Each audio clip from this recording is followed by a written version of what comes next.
Hello dear student, myself Mohammad Imran Ansari. Dear student, today we will discuss about human reproduction part number second. आज हम लोग बात करेंगे part number second के बारे में, यानी कि भाग नंबर 2, जो कि है मानव में प्रजनन या मानव में जनन। ठीक है, तो इसमें बच्चों हमारा जो टॉपिक है, आप देखेंगे इस टॉपिक को प्यूबर्टी।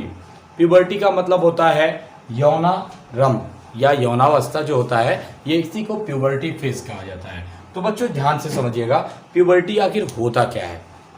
तो ध्यान समझिएगा, नर और मादा यानी कि मेल एंड फीमेल के अंदर सेकेंडरी सेक्सुअल कैरेक्टर का डेवलप्ड हो जाना ही क्या कहलाता है, प्यूबर्टी। यानी कि नर और मादा में द्वितीयक लैंगिक लक्षणों का निर्माण होना ही, ठीक है, क्या कहलाता है, यौनारंभ। समझ में आ गया। अब देखिए वो होता क्या है, तो ध्यान समझिएगा। इसमें मेल के अंदर अलग और फीमेल के अंदर अलग, ठीक है, सभी चीज का यानी कि सेकेंडरी सेक्सुअल कैरेक्टर का डेवलपमेंट होता है। ठीक है, यानी कि प्यूबर्टी फेज स्टार्ट होता है। अगर बात करें बच्चों मेल का, तो मेल के अंदर अलग, और अगर बात करें फीमेल का, तो फीमेल के अंदर बच्चों अलग ये होता है, मतलब दोनों सेपरेट होता है।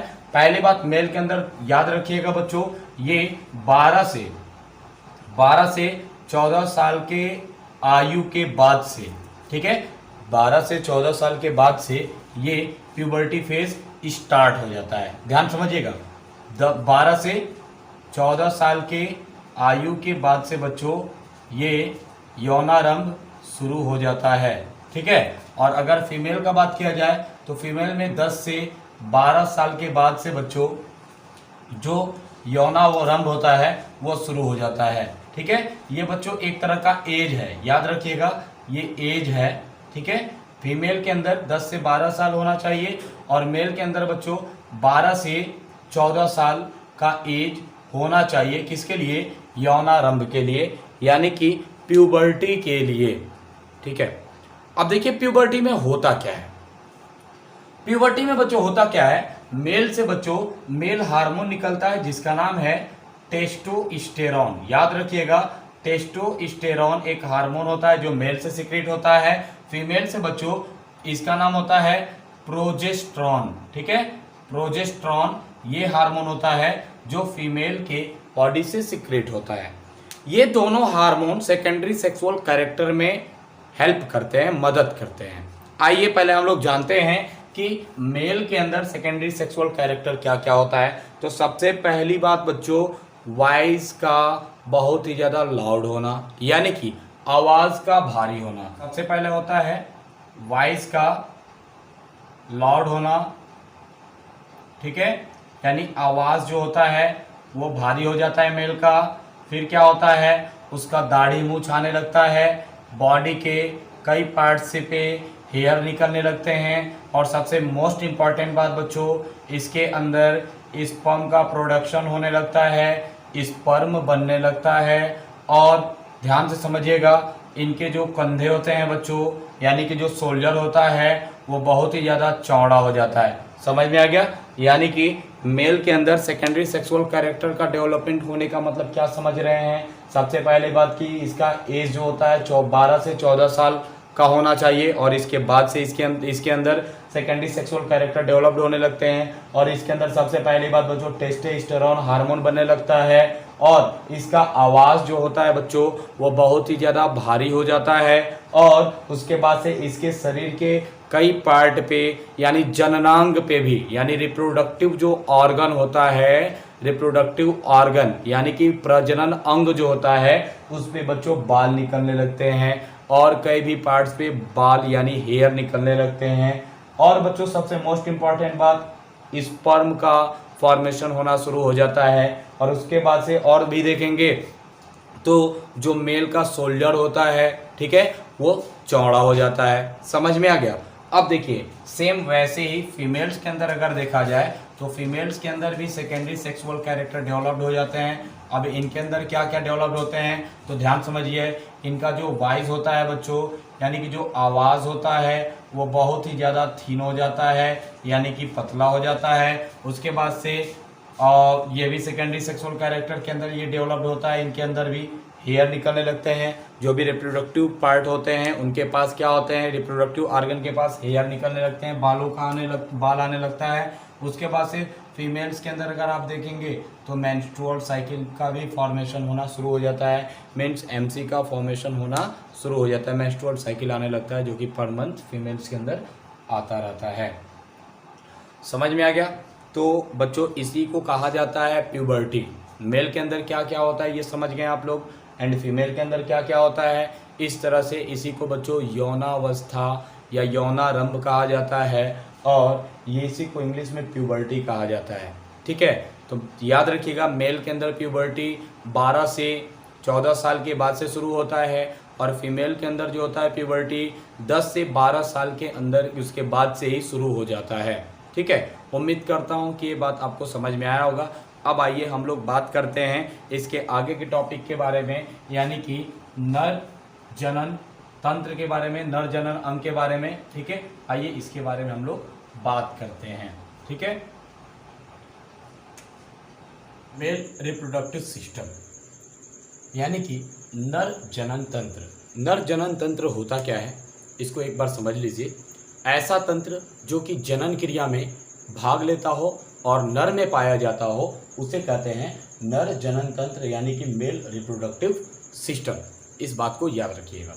अब बच्चों ध्यान दीजिए, मेल रिप्रोडक्टिव सिस्टम में क्या क्या होता है, यानी कि कौन कौन से सिस्टम होते हैं जो कि इसमें पाए जाते हैं और जो जनन क्रिया में भाग लेते हैं। आइए इसको हम लोग समझते हैं। सबसे पहला बच्चों जो आता है इसको सीक्वेंशियल याद कर लीजिए। सबसे पहला आता है स्क्रोटम।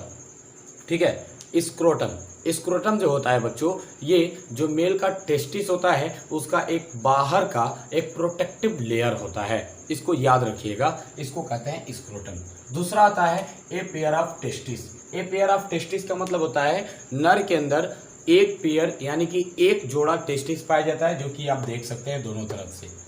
ठीक है, उसके बाद से आता है बच्चों री टेस्टिस, फिर वास इफरेंशिया, फिर एपिडिडाइमस, फिर आता है वास डिफरेंशिया, फिर सेमिनल वेसिकल, इजैकुलेटरी डक्ट, उसके बाद से यूरेथ्रा और प्रोस्टेट ग्लैंड आता है, फिर बल्बो यूरेथ्रल ग्लैंड आता है, और लास्ट में आता है पेनिस। ठीक है, तो इस बात को आप लोग याद रखिएगा। और आइए हम लोग इस फिगर के द्वारा समझते हैं। सबसे पहले देखिए बच्चों, मानव के अंदर यानी कि नर के अंदर एक जोड़ी टेस्टिस पाया जाता है, यानी कि एक जोड़ी वृषण पाया जाता है, जो कि मनुष्य के शरीर के बाहर एक दोनों टांगों के बीच लटका हुआ भाग होता है, जिसको हम लोग वृषण कहते हैं। और इसी वृषण के अंदर बच्चों शुक्राणु का निर्माण होता है, यानी कि स्पर्म का फॉर्मेशन होता है। आइए समझते हैं बच्चों, ये एक नर जनन पूरी तरह से तंत्र है। आप देख सकते हैं एक और ये दूसरा, दो इसमें बच्चों आपको टेस्टिस दिख रहे होंगे, दो वृषण दिख रहे होंगे। अब इस ये जो वृषण है बच्चों, ये एक एक्सटर्नल स्ट्रक्चर है, यानी बाहरी संरचना है, और ये जो देखा गया है ये टेस्टिस को काट के फिर उसके अंदर का संरचना दिखाया गया है, यानी कि ये आंतरिक संरचना है। अब आंतरिक संरचना में क्या क्या होता है तो ध्यान समझिएगा। सबसे पहली बात बच्चों, जो ये बाहर का जो आवरण आपको दिख रहा है, ये जो लेयर होता है, इस लेयर को कहा जाता है बच्चों स्क्रोटम। स्क्रोटम एक पतली झिल्ली की जैसी संरचना होती है, जो कि वृषण के सभी भागों को ढकी रहती है। फिर बच्चों ध्यान दीजिएगा, वृषण जो होता है, वृषण के अंदर शुक्राणु का निर्माण होता है। ये जो आप भाग देख रहे हैं ये है वास इफरेंशिया, और इसके पास से ये जो आप देख रहे हैं इसको कहते हैं एपिडिडाइमस। ठीक है, ये होता है एपिडिडाइमस। एक और बात बच्चों याद रखिएगा, इसका जो नाम होता है बच्चों, यहीं पे शुक्राणु का निर्माण होता है। देखिए यहाँ पे पूरी तरह से बच्चों शुक्राणुओं का निर्माण होता है, समझ में आ रहा है। अब देखिए ये जो शुक्राणु यहाँ पर बनते हैं, ये जो शुक्राणु बनते हैं, इस शुक्राणु बनने के बाद से ये जो है आगे की तरफ बढ़ने लगते हैं, और आगे की तरफ बढ़ते बढ़ते चले जाते हैं कहाँ पे, तो चले जाते हैं ये एपिडिडाइमस के पास। ठीक है, अब देखिए बच्चों, जो डिडाइमस होता है, ये एपिडिडाइमस ट्रांसफर कर देता है इस स्पर्म को कहाँ पे, तो शुक्रवाहिनी यानी कि वास डिफरेंस के पास, और ये वास डिफरेंस क्या करता है, इस स्पर्म को लेते हुए आगे की ओर बढ़ा देता है, और जैसे ही आगे की ओर जाता है तो बच्चों यहाँ पे पाया जाता है एक शुक्राशय यानी कि सेमिनल वेसिकल। अब ये जो सेमिनल वेसिकल आपको दिख रहा है, ये सेमिनल वेसिकल स्पर्म को लेने के बाद, शुक्राणु को लेने के बाद इसको आगे की ओर बढ़ा देता है और भेज देता है बच्चों इजेकुलेटरी डक्ट के पास। इजेकुलेटरी डक्ट का मतलब होता है अस्खलन वाहिनी। अब इजेकुलेटरी डक्ट जो होता है बच्चों, ध्यान दीजिएगा, ये जो इजेकुलेटरी डक्ट यानी अस्खलन वाहिनी होता है, इस शुक्राणु को आगे की ओर भेजता है। तो यहाँ पर आता है बच्चों प्रोस्टेट ग्लैंड। ये जो प्रोस्टेट ग्रंथि होता है, ये क्या करता है, उस शुक्राणु को बच्चों न्यूट्रिशन प्रोवाइड करता है और इसको वाइट कलर बनने में हेल्प करता है, यानी कि सफ़ेद कलर बनाने में ये प्रोस्टेट ग्लैंड हेल्प करता है, और साथ ही साथ उसको न्यूट्रिशन भी प्रोवाइड करता है, यानी कि शुक्राणु को। अब ये जो शुक्राणु है बच्चों, ये आगे की ओर बढ़ेगा और आगे की ओर बढ़ने के बाद से बल्बो यूरेथ्रल ग्लैंड के पास चला जाएगा। अब बल्बो यूरेथ्रल ग्लैंड के पास जाने के बाद से बच्चों अब ये आगे की ओर बढ़ेगा और चला जाएगा यूरेथ्रा के पास, और यूरेथ्रा के पास जाने के बाद से आ जाता है ये पेनिस वाले भाग में, और पेनिस वाले भाग में जो आपको ये ग्लैंड्स ऑफ पेनिस दिख रहा है, ये बाहर का जो छोटा सा स्किन होता है ये, ठीक है, यहाँ से होते हुए ये स्पर्म क्या होता है, बाहर निकल जाता है। यही होता है नर जनन तंत्र। एक बार और सभी लोग ध्यान से इसको समझ लीजिए। नर जनन तंत्र में कौन कौन से भाग पाए जाते हैं, स्क्रोटम, एक जोड़ी टेस्टिस, री testis, vas efferentia, a pair of epididymis और a pair of vas deferentia, a pair of seminal vesicle, a pair of ejaculatory duct, urethra और prostate gland, bulbo urethral gland और पेनिस। इतना part पाया जाता है। इसके द्वारा समझ लीजिए, ये जो आप टेस्टिस देख रहे हैं, एक जोड़ी होता है, यानी कि एक और दो हो गया, यानी कि एक जोड़ी। अब उसके बाद से देखेंगे बच्चों, ये एक्सटर्नल संरचना है यानी कि बाहरी संरचना है, और ये आंतरिक संरचना है। अगर आंतरिक संरचना में देखेंगे तो सबसे बाहर वाला जो भाग होता है बच्चों, इसको कहते हैं स्क्रोटम, ठीक है। स्क्रोटम एक पतली झिल्ली नुमा संरचना होती है जो कि टेस्टिस के अंदर जो स्पर्म बन रहा है उसको क्या करती है, मेंटेन बनाए रखती है। एक और बात बच्चों याद रखिएगा, जो यहाँ पे स्पर्म बनता है, उस स्पर्म का बनने वाला जो भाग होता है उसको कहते हैं टेस्टिकुलर लॉब्यूल। Testicular lobule. अब टेस्टिकुलर लॉब्यूल के अंदर बच्चों स्पर्म बनेगा, शुक्राणु बनेगा। अब शुक्राणु बनने के बाद ध्यान समझिएगा, इस शुक्राणु को कितना टेम्परेचर मिलना चाहिए, तो याद रखिएगा, शुक्राणु को जीवित रखने के लिए 34 से 35 डिग्री सेल्सियस का तापमान होना सबसे ज़्यादा जरूरी है।